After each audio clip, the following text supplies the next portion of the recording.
Så vil jeg gerne byde velkommen til den videnskabelige skabelsesberetning der, som jeg har knoklet med i en 3-4 år, efter at have brugt en masse år tidligere på at studere det introspektive, buddhistiske og det meditative.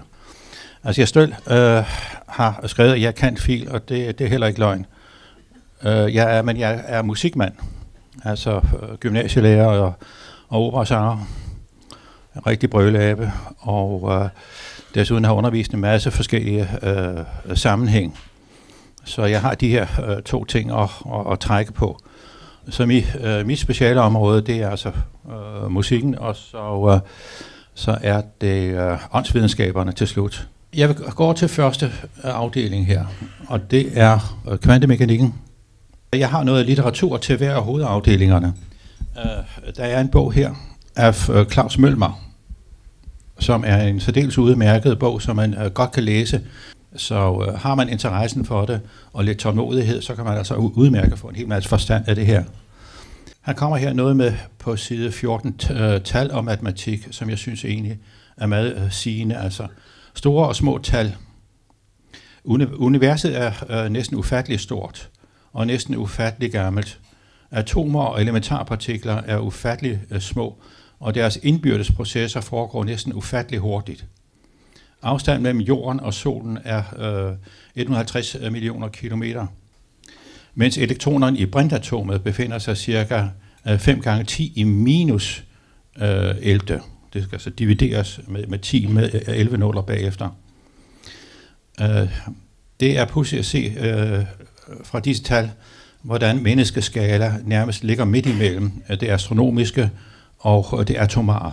Og det synes jeg synes, det er en udmærket illustration på dens, hvad kan man sige, mellemsituation, vi alle sammen befinder os i, mellem det uendeligt små og det uendeligt store.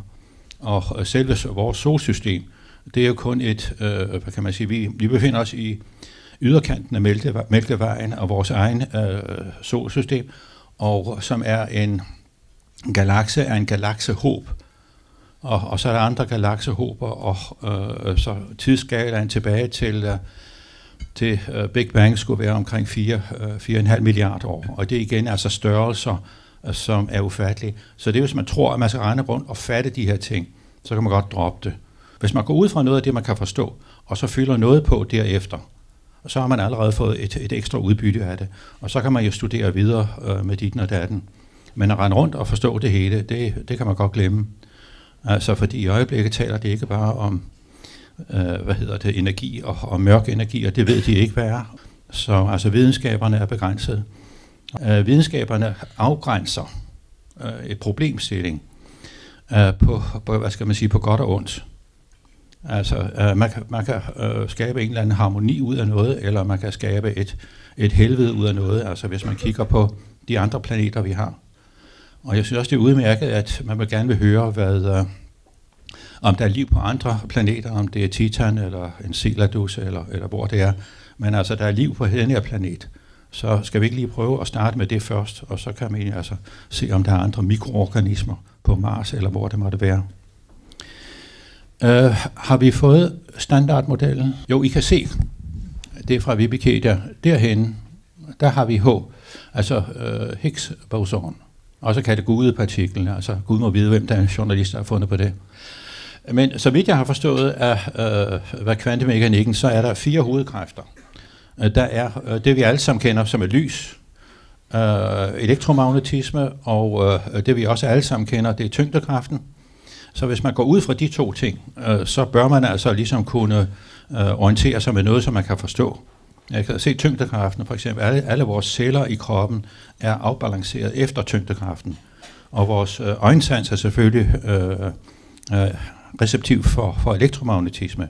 Så hvis man starter med det der, så kan man gå over til de stærke kernekræfter, som er det ikke noget vekselvirkningen af nogle limpartikler blandt protoner og neutroner. Og så er det de svage kernekræfter, og det er noget med beta-henfald. Så det kan man læse op på siden. Altså, der er en masse stof i galakserne, og man har fundet ud af, at galakserne burde flyve fra hinanden, fordi der mangler masse til at holde sammen på galakserne. Så det er bare endnu et problem. Så det vi skal kigge på, det er også, hvis du går over til det periodiske system. Hvis I kigger på begyndelsen, altså hvis I kender skitsen af det her, så er det sådan set også tilstrækkeligt, og hvis man ved, at der er noget, der hedder brint, og noget, der hedder helium, og der er noget, der hedder jern og kul og ilt og forskellige ting, så er det sådan set også til at begynde med tilstrækkeligt. Men altså til at begynde med i forbindelse med Big Bang, der transformerede energien til masse. Og det vil altså sige, at det primære, det er energien. Og den transformerer til masse, og det må jo være Einsteins berømte ligning, E lig mc i anden. Det er så en grafik over tiden fra Big Bang og så op til nu. Det her, det er den baggrundsstrålingen fra Big Bang. Altså selve grundstoffernes dannelse, det er jo selvfølgelig i forbindelse med processerne i for eksempel i solene og når de dør. Så går vi over til termodynamikken. Og på Wikipedia, der har vi den første termodynamiske lov, det er lov nummer 0. Og den er illustreret ved, at man har forskellige beholder i lukkede systemer. Altså man skelner mellem det lukkede eller åbne systemer for hele universet. Men at for lukkede systemer, hvis vi for eksempel har 3 beholdere, en med is og en med vand, og en med måske noget varmere, eller det kan være vanddamp. Hvis de så står et stykke tid der, så vil varmen udjævne sig. Og sådan så man kan måle varmen i beholderne, og så er varmen udjævnet, så er den samme varme i den alle. Det er det, den udtaler sig om. Den næste. Den første lov er nemlig energiens konstans. You can't get more out of it than you put into it. Altså du kan ikke lave evighedsmaskiner, men det hænger sammen med den efterfølgende lov. Så altså energiens konstans, det er en af de første lov. Den anden lov, det er entropiens lov, og her er det i et åbent system universet. Altså det er varmen, der diffunderer ud i universet, og i forhold til den tredje lov, altså det absolutte nulpunkt, så stiger entropien. Man taler om, den stiger. Og der står, alle energiformer kan omdannes til varme, men ikke omvendt. Varme er energi af lavere kvalitet. Entropien er varmeenergi, som forsvinder ud i universet. Og det er et citat. Og det kan man altså illustrere på en række forskellige måder. En af de, det er, at de siger, altså hvis man for eksempel laver en omelet og steger den, og så er omeletten færdig, så kan man ikke tage omeletten og putte den tilbage i æggene. Altså den er brugt. Ikke? Eller tager man for eksempel en nytårsraket og skyder den af, og den ser flot og gør med en hel masse energi og brugt, så det hyster, der kommer tilbage, det kan ikke genbruges. Og de plejer også at illustrere det lidt mere, måske lidt mere fantasifuldt ved at sige, at entropien, det er verdens uorden, mens den første lov, energiens konstans, er verdens orden, om man så ved det. Det kan man så opponere mod eller ej. Og så er der den tredje lov. Det er måling af det absolutte nulpunkt. Altså vores nulpunkt inden for, når vand fryser, og når det ændrer tilstandsformer, det er 273 grader og nogle decimaler. Så det er absolut nulpunkt. Så man har målt meget lave temperaturer også ude i verdensrummet, men man har ikke fundet noget, der er lavere end det. Og det hænger også noget med sammen, at atomerne kommer ind i et krystalgitter og sidder fast i forhold til hinanden. Endelig er der denne her energien her i universet. Det vigtige ved det er, at energien er der, og det er udgangspunktet. Og den energi, den transformeres. Og alle transformationerne altså energiformer kan transformeres til masse, til elektrisk energi, magnetisk energi, kemisk energi, kerneenergi, stråleenergi, diverse altså former for stråling. Det kan være gammastråling eller radioaktivitet og varmestråling og fossile brændstoffer. Så går vi over til biologien. Altså onde tunger vil vide, at det er Darwin, der er blevet reinkarneret. Om den... Hvad? Eller nogen skal være sure på mig, så siger det er mig, eller måske er det nogen af jer. Det kan man så mene om, hvad det er ved. Men det er egentlig meget sjovt, hvis man tager det her billede. For det første er det tidssymptomatisk for, kan man sige, det her teknologi-narkomani, som alle efterhånden putter ind i øjne, ører og alle mulige andre steder. Og hvis man kigger på det her, så har vi kvantefysikken, og kvantefysikken, den er altså lyslederkabler og binært system 0 og 1 og halvleder og den slags ting. Det er en forudsætning for, at man kan have de her moderne teknologi. Og så er der selvfølgelig rammen og alle de der ting. Det er det periodiske system. Så er der en energikilde, altså det kan være et batteri, eller det kan være lysnettet. Og så er der her ham der, den hyggelige fætter der, som stiger på det her. Så er du inde i biologien. Og biologien, altså som jeg sagde, det er cirka 3,8 milliarder år gammel. I det der har sådan en mand som Minik Rosing inde på Geologisk Museum. Der er fremragende udstillinger derinde, eller inde på Zoologisk Museum, hvis man ikke har været ude i Zoologisk Have for længst. Men altså, der kan I se mange af de tidlige livsformer og de senere livsformer. De cirka 3 første milliarder år, det er encellede organismer. Det er prokaryote, eukaryote celler, det er grønalger og diverse andre ting, og virus og den slags ting. Så de er urgamle ting, det er enkelte celler. Og der skete en lang tid, altså i det tidlige univers her på jorden, der var der ingen ilt i luften, så ilten skulle først laves. Og ilten blev lavet af grønalger, der optog kuldioxiden, og så udskilte ilt, og så gradvis er den ilt blevet forøget i atmosfæren, og som har så også været en forudsætning for de øvrige encellede organismer. Det yderligere er der, kan vi se de her ting, altså det er kromosomerne, som vi kommer nærmere ind på, som efterhånden er dagligdags tale. Bruce Lipton, som jeg kommer tilbage efter, han mener, det er kønsorganerne i de encellede organismer. Når cellen deler sig, så er det den, der sker. Og det er også det, vi gør, når vi formerer os. Og så er der protoplasma, og der er forskellige andre ting inde i mitokondrier, som er små biologiske batterier, som er med til at holde os varme. Og så er der cellemembranen udenom. Det her, i den store livseksplosion, det var over i Burgess Shales, over i Canada, og der har været noget, der er hævet op til høje bjerge, men altså det har på grund af pladetektonikken har ligget under vandet. Så der er en hel masse af de meget tidlige livsformer. Og en af de tidligste livsformer, som kunne være forfædren til os alle sammen, det er denne her Picaria, som har et indre skelet, altså en ryggrad. Så det er sandsynligvis stamfædren. Men altså at sige, at vi alle sammen er hvirveldyr, det er jo sådan en sandhed med modifikationer.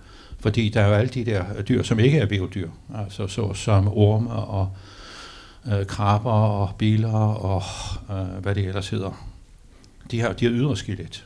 Ikke? Så når en krabbe vokser, så smider den skelettet, og så vokser den, og så danner den et nyt skelet. Så der ligger under tiden en masse døde krabber omkring, tror man, men det er faktisk krabber, der er vokset, og som har smidt skelettet. Og det vil være lidt upraktisk for os at smide skelettet, altså når vi derfor har det at være et hvirveldyr. Altså det er retningen fra altså fisk, frøer og fireben, mus og mænd. Så det er retningen. Denne her mand har jeg en bog ind, som mener jeg er fortræffelig. Det er Bruce Liptons Intelligente celler, Den findes også på engelsk, Biology of Belief, og han er dobbelt interessant, synes jeg. For det første skriver han meget forståeligt, og den er også et forbindelse over til psykologien, så vidt jeg kan se. Han beskæftiger sig en masse med cellemembranen og forklarer cellemembranen og noget, der hedder epigenetik. Og hvordan der er en relation mellem tag for eksempel vores stamceller og det miljø, de er i. Der er nogle helt fundamentale, altså celler er en levende organisme. Jeg hørte for nylig nogen, der sagde, at celler har ingen hjerne. Det mener han mener, at hjernen er cellemembranen. Det der tillader ting fra det ydre miljø at komme ind gennem cellemembranen og ind, altså ilt og glukose og forskellige andre, og så har der nogen, der har forskellige porte, som kan trænge ind igennem cellemembranen, og ud af cellemembranen kan der så komme forskellige ting, som cellen er brugt færdig op. Og så er der en masse forskellige, meget komplicerede ting, og det er ting, som er inde i organisk kemi. Altså organisk kemi er rædselsvækkende. Jeg ved ikke, om det er værre end kvantemekanik og matematik til sammen. Men altså, man ser nogle grusomme, komplicerede garnnøgler, der er filtreret ind, så vores bedstemor må give sig korsets tegn for. Men der er altså mening i de her ting, altså i de processer, som foregår fra at stofferne kommer ind i cellen, og til de også kommer ind i cellekernen og bliver kopieret og sendt ud igen, og enzymerne bliver dannet. Men i slutningen af den, i kapitel 7, der begynder han at, jeg vil lige sige, at han er tværfaglig minded. Han er både gået ind som biolog, men han er også gået ind i kvantemekanikken, og det beskriver han der.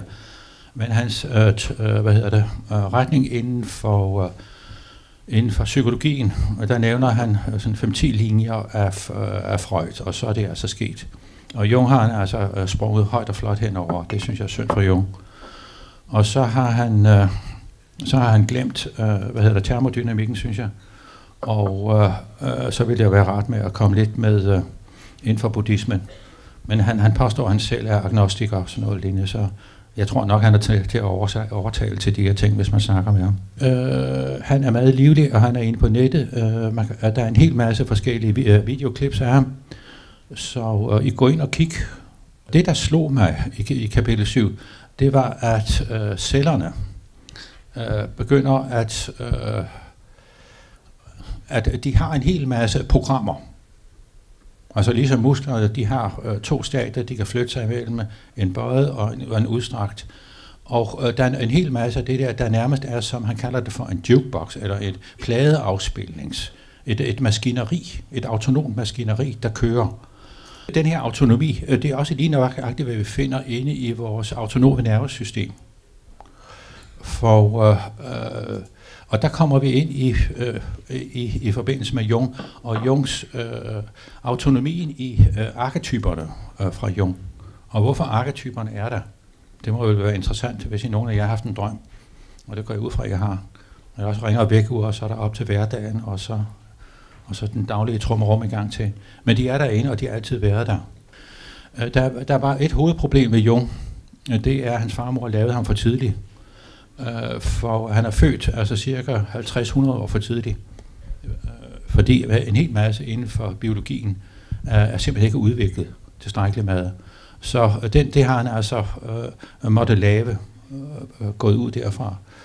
Så, men her for nye, ikke så længe siden, så er der kommet ind den røde bog.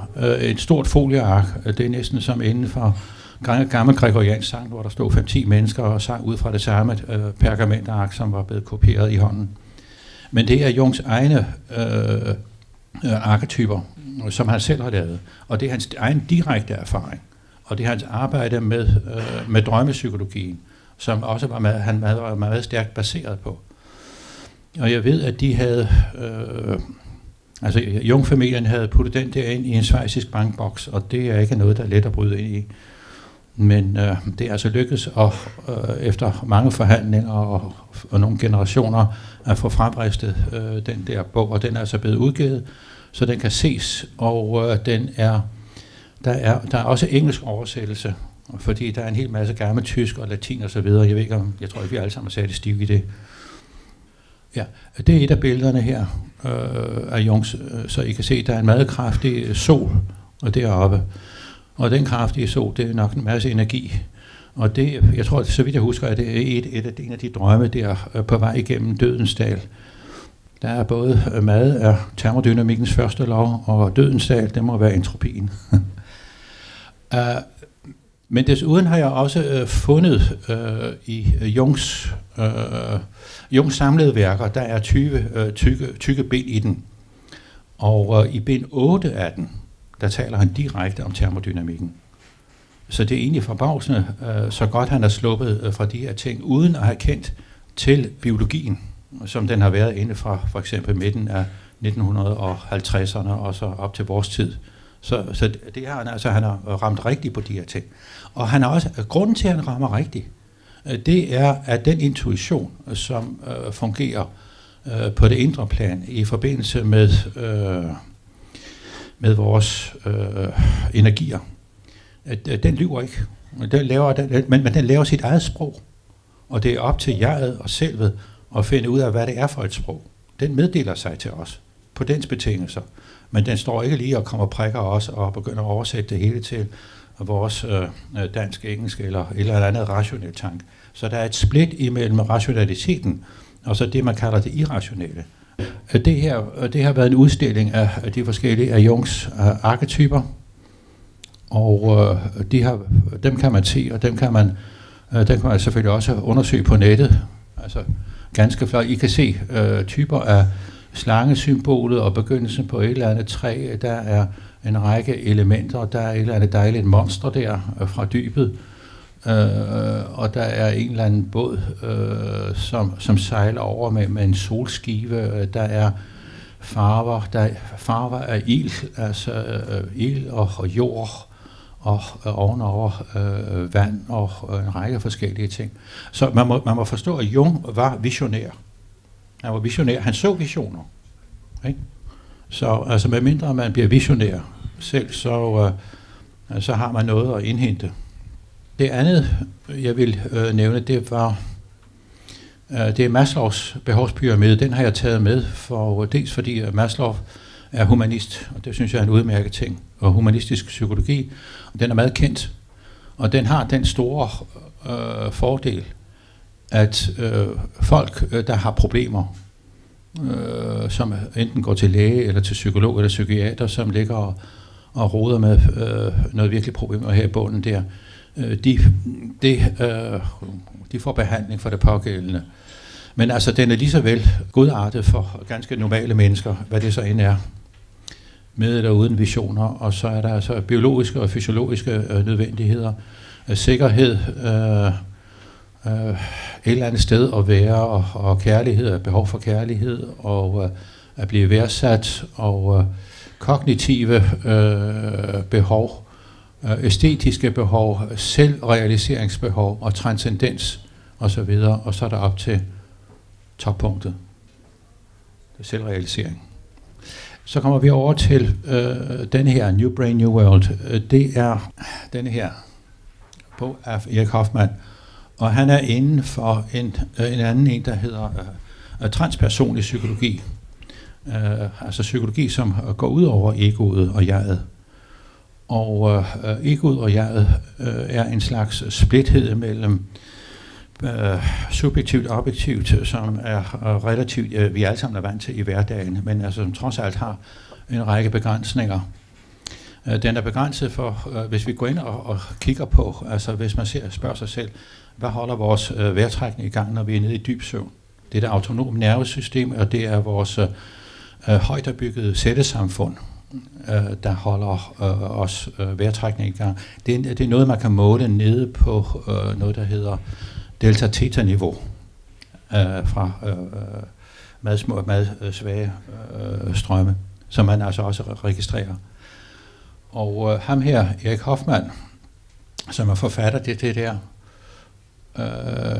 altså er hjerneforsker, og det er hans kone, partner, neuroterapeut Schindler, og har oplevet noget, som måske for forskerne er lidt vanskeligere med at gøre noget, for eksempel kundalini-rejsning. Kundalini, det betyder en slange, noget der snor sig, fordi bevidstheden, den bevæger sig, og den snor sig. Jeg ville også lige sige en ting, men det var under den biologiske ting. Vi har en hjemlig hjerneforsker, som hedder Peter Hjernemadsen, og han har skrevet en udmærket bog på dansk, altså sådan også lidt krimiagtig, Dr. Zuckerdorfs testamente. Så den kan man udmærket læse, og der er en række ting, som han opdeler vores sanser. Altså, hvad er vores krop? Altså, vores krop er et højt udviklet cellesamfund, som virveldyr. Og sanserne, altså øjesansen, altså det er elektromagnetisme, altså det er lys, det er inde i standardmodellen. Og så er der øresansen, det er lyd. Så det er lydenergi, det er energitransformationer.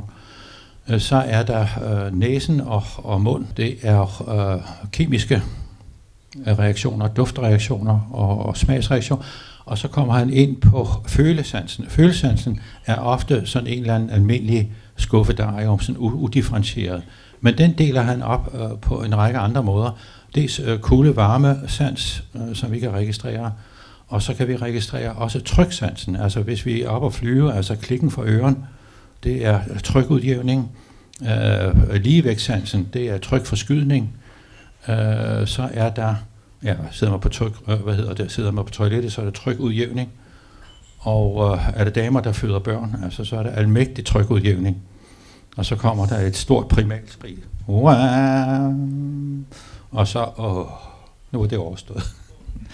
Så det mener jeg, og det er alle sammen nogle ting, der hviler ind i termodynamikken. Og de der ting, dem, altså på mine vandringer over rundt omkring i Fælleparken, når jeg skal trække lidt frisk luft, der er der, altså hundefolket er meget let at snakke med. Begynder man at snakke om hunde, så ligesom at snakke om børn til damer. Og det er vejen til damernes hjerte efter sigende. De kan godt lide, at man snakker om deres børn. Men hunde for eksempel, altså hvis de slikker folk i ansigtet, så stille et dumt spørgsmål. Hvorfor stikker hunde folk i ansigtet? Ja, der kan være mange årsager. Men grundlæggende set er det et hvalpe-tiggerrefleks. Så skulle vi have noget mad i maven, så er det op med det, så er det serveret. Og det ser jeg både på hunde og fugle og forskellige. Og de høje lyde, de kan høre, det er det høje pibelyde. De levede af mus. Altså, kunne de høre de lyde, så var de døde. Altså så banalt det, ikke? Og vores forfædre, altså under dinosaurernes tid, det var små mus og rotter, altså som vi bekæmper her i dag. Og endelig er der de farverne, at de kan se to farver. Det grøn og blå. Den røde farve kan de ikke se, og det er jo sikkert også noget, vi er farveblinde. Det er noget, de natdyr fra gammel tid. Så tingene får en ganske naturlig forklaring, når man begynder at sætte det ind i de her ting. Så er der ham der, den skaldede, minkeudempotør, inden for åndsvidenskaberne. Han var heroppe i Danmark for nogle år tilbage, og altså alle de der sensorer, der er puttet op på, det er forskerne, og det er også det, Erik Hoffmann gjorde. Han satte altså alle de her for at måle mikrovolt. Og dem kan I også se inde hos, Bruce Lipton.